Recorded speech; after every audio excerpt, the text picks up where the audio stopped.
평안하십니까?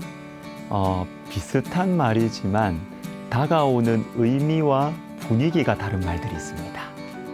구별과 차별, 예를 들어서 제가 큐티 모임을 이렇게 하면서 우리 교회 어떤 성도님들이 이런 말씀을 하셨어요. 구별을 차별로 판단하는 사회적 분위기가 있는 것 같다. 이 세상을 살아가는 하나님 백성들에게 하나님은 구별되라고 하셨습니다. 구별되는 것은 성경적이고 좋은 것입니다. 그러나 차별하는 것은 안 좋은 것이죠. 인간적인 조건으로 차별하는 것은 성경적이지 않습니다. 그러나 우리는 죄와 구별되어야 합니다. 이와 비슷한 경우가 권위와 권위주의입니다. 오늘은 권위와 권위주의에 대해서 생각해 보겠습니다.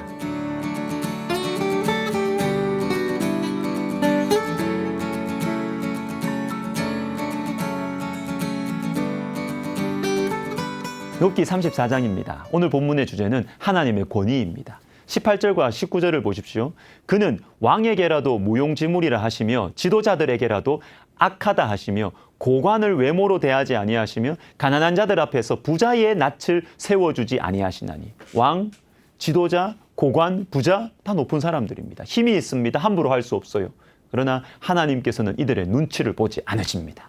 말씀에 따라 판단하십니다. 왜 그럴까요? 19절 뒷부분. 이는 그들이 다 그의 손으로 지으신 바가 됨이라. 창조주의 권위입니다. 여러분, 권위는 창조주로부터 나오는 것이에요. 그래서 실제로 권위라는 뜻을 가진 영어 단어가 저자, 원래 만든 이 작가, 이 저자라는 말에서 나왔어요. authority라는 이 권위라는 말이 author, 이 저자 플러스 이 명사형 어미예요. 아름다운 예술작품을 두고 논쟁이 일어났다고 생각해 봅시다. 한쪽에는 이게 진짜다, 다른 사람들은 이게 가짜다라고 해요. 끝이 보이지 않는 이 말싸움이 진행되고 있을 때 이걸 직접 만든 저자가 그 자리에 온다면 문제는 해결되겠죠. 하나님은 권위를 가지고 계십니다. 창조주이시기 때문입니다. 여러분, 하나님은 우리 인생에 대해서도 권위를 가지고 계세요. 나에게 속한 모든 것들에 대해서 하나님은 권위를 가지고 계십니다. 왜냐하면 하나님께서 다 지으셨고 우리에게 이것을 하나님이 주셨기 때문입니다. 내 것 아니에요. 내 것인 것처럼 여겨지는 모든 것들 하나님의 것입니다. 모든 것이 하나님의 것이다. 여러분, 이것으로 우리의 현재의 영적인 상태를 점검해 볼 수 있습니다. 특별히 아끼고 마음에 품고 있는 것들에 대해서 질문을 하셔야 됩니다. 내 자녀, 내 자식 누구의 것인가? 내가 지금 하고 있는 일, 내가 맡고 있는 자리 누가 주셨지? 내가 살고 있는 이 집 누구의 것이지? 매우 중요한 질문입니다. 이 질문에 대해서 나의 진심이 어떻게 하는지를 보면 현재의 영적인 상태를 알 수가 있어요. 욥기 1장 21절에 주신 이도 여호와시요 거두신 이도 여호와시오니 여호와의 이름이 찬송을 받으실지니이다. 영적인 감각이 살아있는 것이죠. 여러분, 하나님께서는 우리의 권위자이십니다. 권위주의가 나쁘지 권위는 좋은 것이에요. 권위는 하나님의 것이고 하나님께서 주시는 것입니다. 이 권위를 가지고 다른 사람들을 괴롭히는 권위주의는 잘못된 것이지만 맡겨주신 권위를 사용해서 선을 행하고 하나님의 뜻을 이루어가는 것은 매우 좋은 것입니다. 권위주의의 유혹에 빠지지 않고 창조주 하나님께서 맡겨주신 권위를 행하기 위해서 반드시 필요한 것이 있어요. 그거는 하나님의 말씀을 가까이 하는 것입니다. 신명기 17장 뒷부분에 보시면, 이 말씀 잘 보셔야 되는데, 왕을 세울 때 이렇게 하라는 말씀이 나옵니다. 여러분, 왕은 권위자의 대명사죠. 왕. 15절을 읽어드리겠습니다.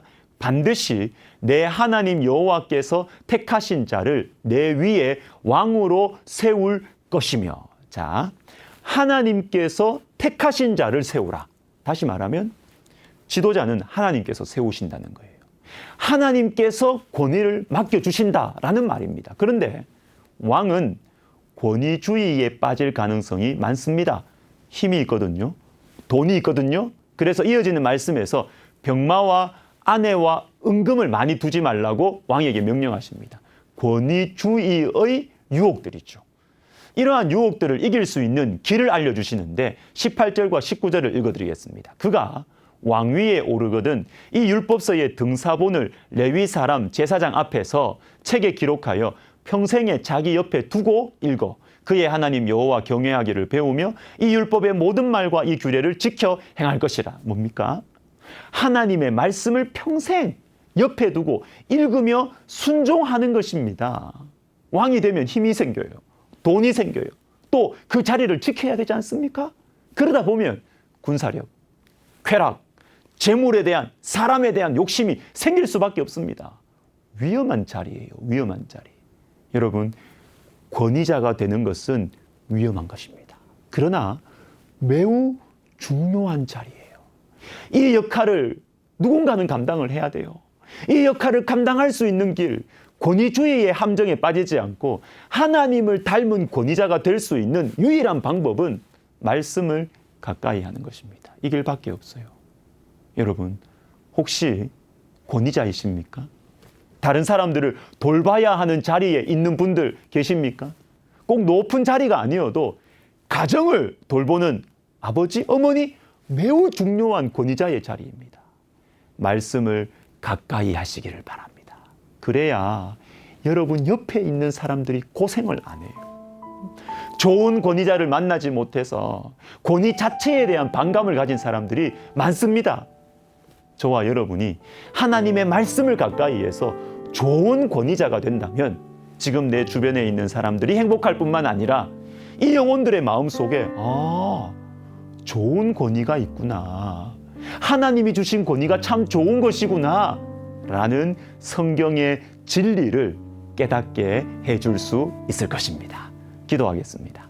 하나님 아버지, 하나님 우리에게 크든 작든 하나님이 맡겨주신 권위자의 위치를 주셨습니다. 주님, 우리가 말씀을 가까이 하면서 하나님의 그 좋으신 권위를 주변 사람들에게 보여주고 느끼게 해주는 그러한 인생 되게 하여 주옵소서. 예수님의 이름으로 기도하옵나이다. 아멘.